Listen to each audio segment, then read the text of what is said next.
大家好，我是美食多 YouTube 黄金3小时。如果是我的铁粉，请给我一个 like。第一次看我的视频，请您静悄悄地给我一个 like。在人生的旅途中，75岁是一个特殊的年龄，是晚年生活的又一个重要转折点，是一个人踏上从出生到临终这趟生命列车的重要驿站。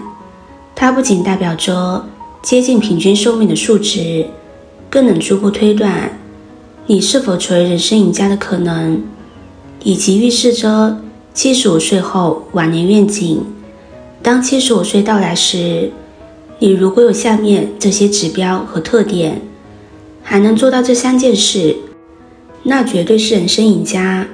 1. 身体还能够完全自理。75岁时，如果你依然能够自理，那可真是福分呐。如果在这个年龄前后就失去了自理能力，你将不得不依赖老伴或儿女的帮助，甚至到了卧床不起的时候，还要考验他们的人性。邻居家一位老人，他70多岁时就出现了半身不遂的情况，虽然当时他还能勉强行走，但已经无法独立照料自己。后来情况恶化，除了躺在床上，就只能坐在轮椅上，吃喝拉撒都需要家人的照顾。即使他的家人从未抱怨，但他的内心深处充满愧疚，过意不去却无可奈何。因此保持身体的自理能力在75岁之后尤为重要。我们应该注意健康的生活方式，保持良好的体魄，尽可能地延缓身体的衰老，这样不仅能减轻自己的负担，也能让家人感到宽慰。2. 头脑还一如既往的清醒。有些人自从过了75岁，虽然不至于是老糊涂，但是头脑已经开始不清醒了，越来越健忘，记忆力每况愈下，他们的言谈变得支离破碎，甚至忘记了许多重要的事情。75岁只是一个起点，如果不加以重视，接下来的岁月将会更加艰难，甚至可能朝着老年痴呆的方向发展。曾在医院见过一个70岁出头的病人，虽然正值壮年，但是头脑已经不清楚了，不仅说话语无伦次，而且忘性特别大。即使没有确诊老年痴呆，但是已经萌生出老年痴呆的趋势和迹象。头脑清醒从始至终都至关紧要，因此在日常生活中，我们需要注意保持头脑的健康和灵活性，要健脑以及补脑，适当活动左右脑，争取活过75岁以后，头脑越发清醒，既不会困扰自己，又不要为难子女。3. 跟老伴还能够其乐融融。拥有一个老伴并不代表快乐，更不代表无忧无虑。有些人虽然有伴侣，但却与伴侣无法和睦相处，简直就是冤家路窄，或者伴侣离世成为过去式，晚年生活逐渐呈现颓废。最近与一位晨间的同事共进晚餐时，听见他唉声叹气，莫等我问他，他就主动开口，叫苦不迭。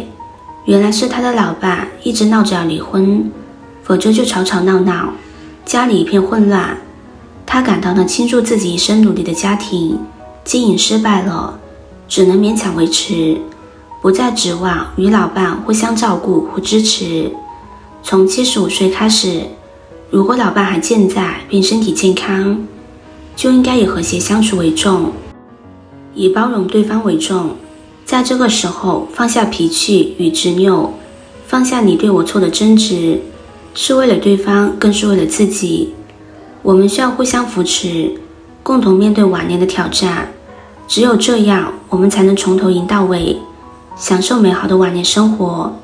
75岁这个年龄点不仅是一个转折点，更是我们对自己人生的检验。75岁左右的我们，牢记上述3项指标，看清自己查缺补漏，延缓大脑和身体的衰老，与老伴共同创造幸福的晚年，带着幸福驶向这条生命列车的终点。老人75岁时的身体基础是70岁时打下来的。70岁可以说是生命的决定期，为此强有力把握这个时候，如若还能轻松完成以下3件事情，长寿就会可期。1. 还能够轻松吃饭，并且食欲比较好。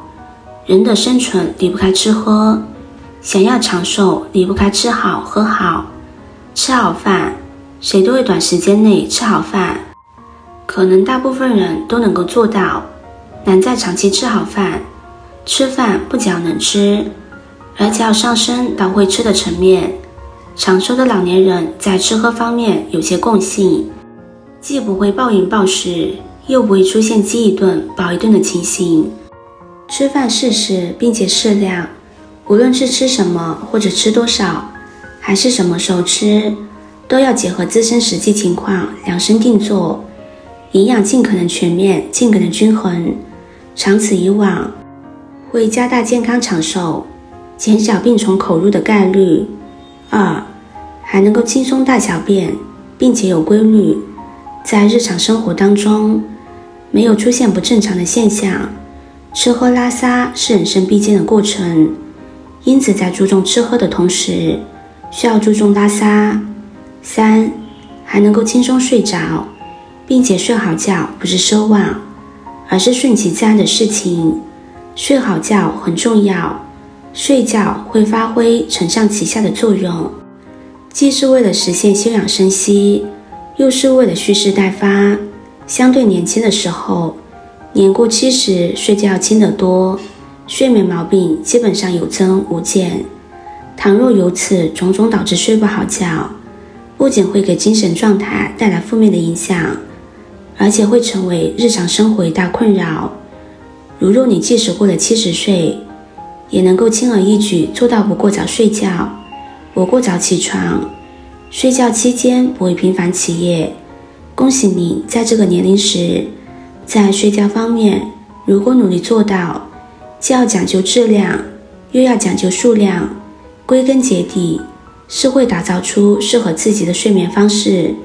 长此以往，就会构成助推实现长寿的积极因素。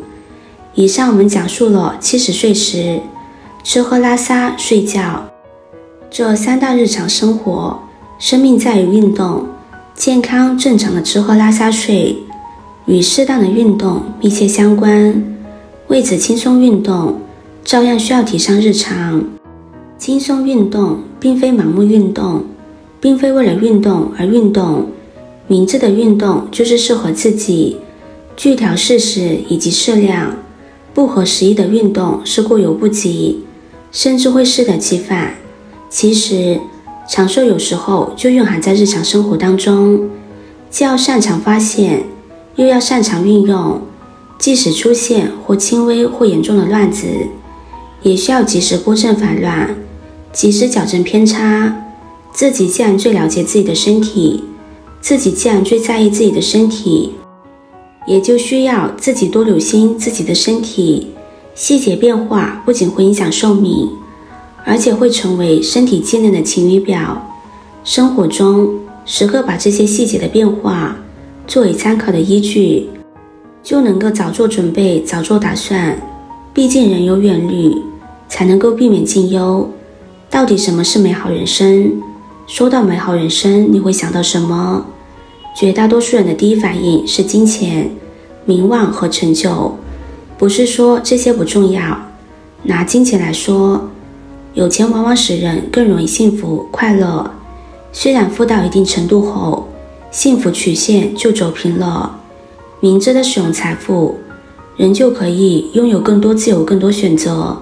哈佛成人发展项目并没有把幸福视为不食人间烟火的缥缈感觉。在定义完美人生时，金钱正是成就指标之一。哈佛认定的人生赢家10项指标，主要是基于事业、声望和金钱、长寿和身心健康、人际关系等3大方面来评定人的晚年成就。哈佛研究者在80余年漫长岁月里，跟踪调查了724人的一生，最后大概1/3的人总分大于等于4分。哈佛研究者把这群人定义为10项全能的人生赢家。下一步，他们研究了这些人到底是怎么赢的。结论如下： 1. 最好有童年温暖。若你拥有温暖的童年，即使你已垂垂老矣，童年被爱的经历却依然可以温暖你。这可能是世界送给渺小脆弱人类的一份温暖而治愈的礼物。假如你幼年得到过爱与温情，不一定来自父母，长大后就更容易交到朋友，也更容易建立稳固的亲密关系。你的处事和应对也更容易让别人选择靠近你，而非疏远你，于是你就更容易事业成功，得到高薪。研究者承认，这结论听起来有点责备受害者，毕竟没有人自愿选择在幼小时就经历风霜。然而，用乔治·韦兰特的原话说，残酷的现实是，吃饱肚子的人更能为别人着想，而遭受饥饿之苦的人更容易采取自我保护的策略，更容易在受到伤害时发动攻击。温暖的童年就像一剂疫苗，可以保护你在成长过程里免受许多疾病的侵袭。2. 要找到爱，要以接纳爱的方式来行事。一生很短也很漫长，时间会慢慢治愈承受过的伤，但曾经得到的爱却不会在时间里褪色，而是能持续照亮一个人的一生。童年有温暖是好的，但童年不会决定你的一生。若你的童年不幸，随着时间推移，你越长大，童年的负面影响会越来越小。3. 形成并维持良好关系的能力。良好关系不仅限于爱情，还有友情、亲情。良好温暖的关系就像安全网，这样的关系越多，一个人身边就像有着越多层保护网，即使在攀登途中失足摔落，这一层层网也会一次次承托住他，他也可以在网中养伤休整，然后再度出发继续攀登。而温馨有爱的童年正是许多人最初的安全网。童年糟糕的人也有翻身的机会。长大成人意味着一件事，那就是你可以学着去爱他人，学着去信任他人，你可以自己织网。4. 擅长运动，四肢发达很重要。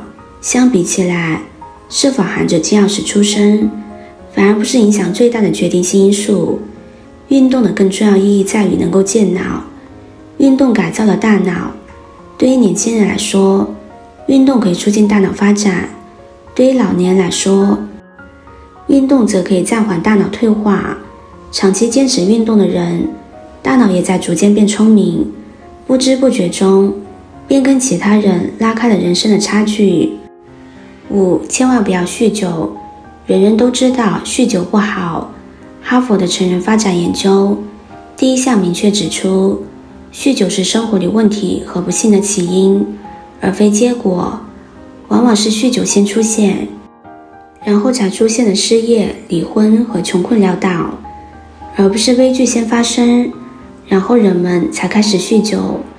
一个开始酗酒的人，很快会被酒精改变得面目全非，他的性格变得神经，他的判断力严重下降，于是参与更多的高风险行为，比如赌博、斗殴，放纵自己对其他东西上瘾，比如吸烟。最终，酗酒者的身心受到酒精的严重伤害，他们事业、财务、人际关系都急速恶化，他周遭的家人也会因此变得不幸。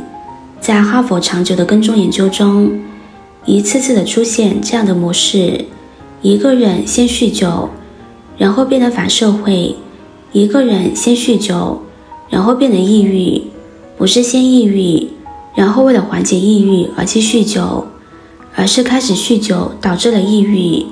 许多酗酒者本来的心理状况和非酗酒者并没有明显差异，然而一旦开始酗酒，他的人生之旅就开始脱轨。6. 每个人都可以成长。哈佛成人研究的另一个发现是，人是可以终身成长的，即使是在中年时仍然苦闷的人，也可能拥有十分幸福的晚年。即使每个人成长的动力不同，每个人的成长方式也都不同，相同的一点是，每段人生里都经历过痛苦与挣扎。以上关于哈佛人生赢家的研究，从独特的视角揭示了一些人生幸福的秘密。当我们老了，不管我们是处于哪种生活层次与状况，努力认清自己，把握自己，从现在做起，从点点滴滴做起，从日常生活做起，走出一条适合自己的健康长寿晚年幸福之路。今天的分享就到这里了。制作视频不易，如果您觉得今天的分享对你有帮助的话，可以分享给身边的朋友，别忘记点赞、收藏，点击我的头像，可以看到更多的精彩内容。我们下个视频见啦！